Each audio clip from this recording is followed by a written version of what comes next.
Para se të kalojmë tek trajtimi, është shumë e rëndësishme që të kuptohet ndryshimet dhe faza e adoleshencës, sepse prindrit nuk po e them që janë të painformuar, mirë po ndonjëherë dinë që mos t'i kuptojnë adoleshentët dhe t'i konsiderojnë si persona të rritur tashmë, mirë po jo si një tranzicion që një person e kalon nga një fëmijë tek një i rritur, dhe gjitha ndryshimet hormonale dhe kognitive të cilat i ndodhen gjatë kësaj faze. Pasi që faza adoleshencës konsiderohet me ndryshimet më të mëdha hormonale, gjithashtu në fazën e adoleshencës ndodhin edhe disa zhvillime më të rëndësishme, po them, ose më të shpejta të trurit, sidomos në korteksin para frontal, atëherë kur në këto rrethana kur fëmiu ende nuk e ka të zhvilluar, sepse nuk zhvillohet deri në moshën 24 vjeç korteksi parafrontal, atëherë fëmia mund që të mos jetë përgjegjës për veprimet, mendimet dhe vetë kontrollin e tij, ku gjithashtu edhe ndryshimet hormonale të cilat e bëjnë që sjellja të jetë thjesht më ndryshe,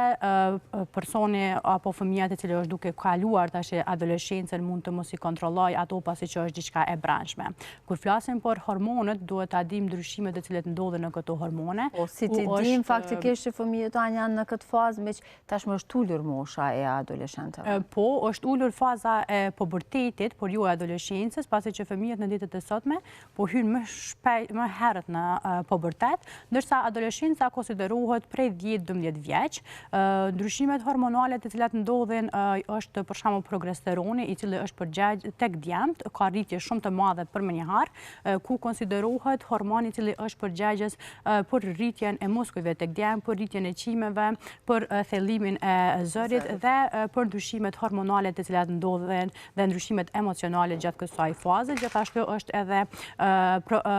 është edhe serotonina dhe dopamina, të cilat kanë ndryshime shumë të mëdha në këtë fazë, janë përgjegjës për emocionet dhe për kontrollimin e stresit në këtë fazë. Gjithashtu hormoni i rritjes dhe kortizolit, të cilat janë përgjegjës për rritjen e trupit dhe janë përgjegjës për menaxhimin e emocioneve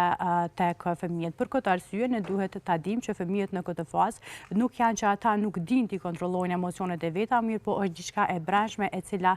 reagon, dhe në këtë rast fëmijët janë në mes të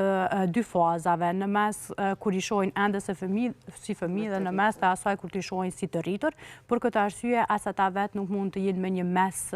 dhe kanë ndryshime shumë të mëdha në sjellje, në të menduarit, ndryshime hormonale, ndryshime emocionale, disponimit. Mirë po, kjo fazë zakonisht vije edhe në ato përmasa kur fëmiu dëshiron që të ketë privatësinë më të madhe, janë konfliktet më të mëdha kur janë me prindrit për shkak të mbikëqyrjes së madhe në këtë fazë. Do flasim edhe shumë çka tjetër.